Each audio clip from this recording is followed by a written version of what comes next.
Welcome back to A Safe Place. If you're new here, my name's Mariah, and we are starting a new book today. We're going through Hebrews, the letter to Hebrews.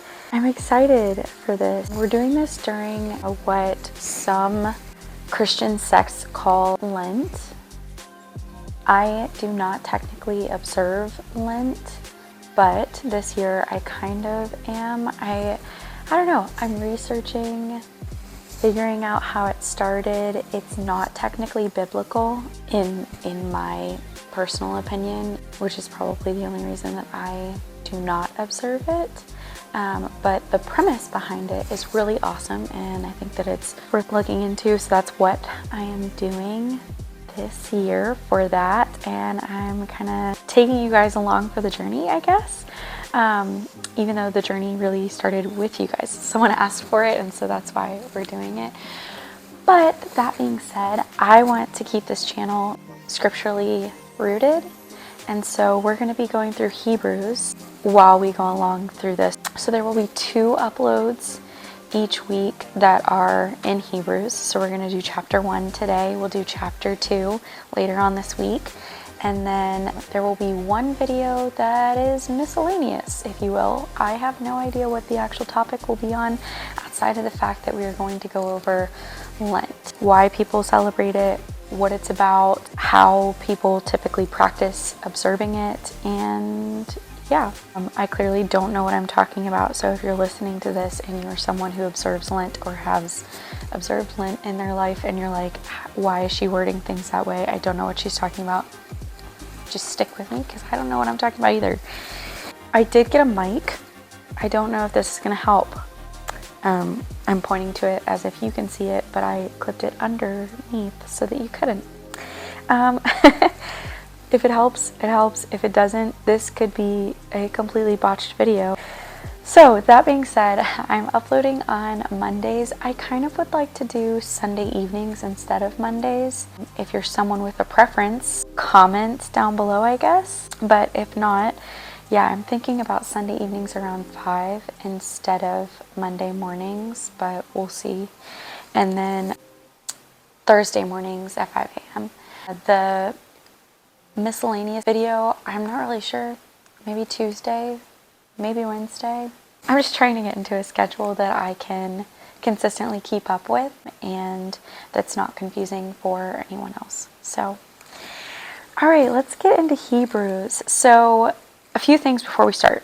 I'm going to link some really awesome study materials that I typically use before I get into a book or before I study the Bible. I'm not great at it. I will not say that I am. I've technically only been really truly studying the Bible for under a year now. But when I go to do that, I usually go to the Bible Project to get a little overview of what's going on.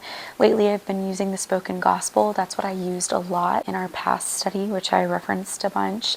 And then I will link a couple other things below too. But let's get into it. Who wrote it? So we have no idea who wrote Hebrews. There are speculations that it was like Paul or someone under Paul, like Barnabas or Apollos, but we really have no idea.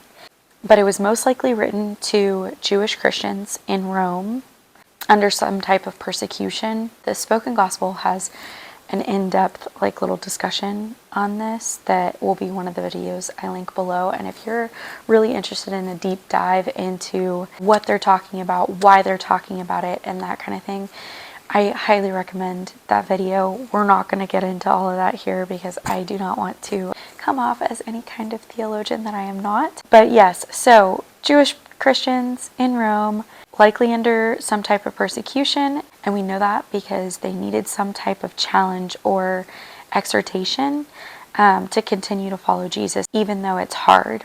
So basically saying he's worth it.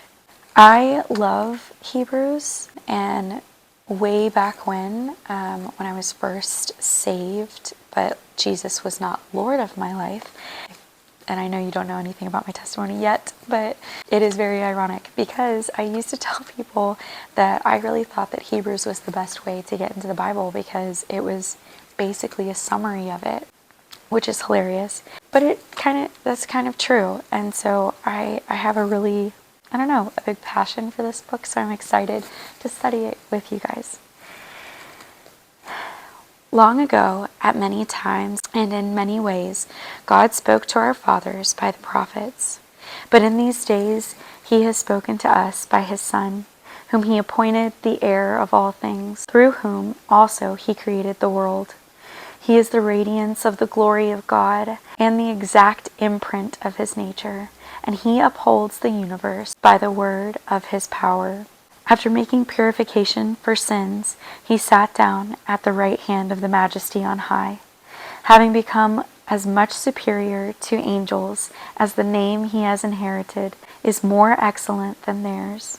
For to which of the angels did God ever say, "You are my son, today I have begotten you"? Or again, "I will be to him a father, and he shall be to me a son"? And again, when he brings the firstborn into the world, he says, "Let all God's angels worship him." Of the angels, he says, "He makes his angels winds, and his ministers a flame of fire." But of the Son, he says, "Your throne, O God, is forever and ever. The scepter of righteousness is the scepter of your kingdom. You have loved righteousness and hated wickedness. Therefore God, your God, has anointed you with the oil of gladness beyond your companions.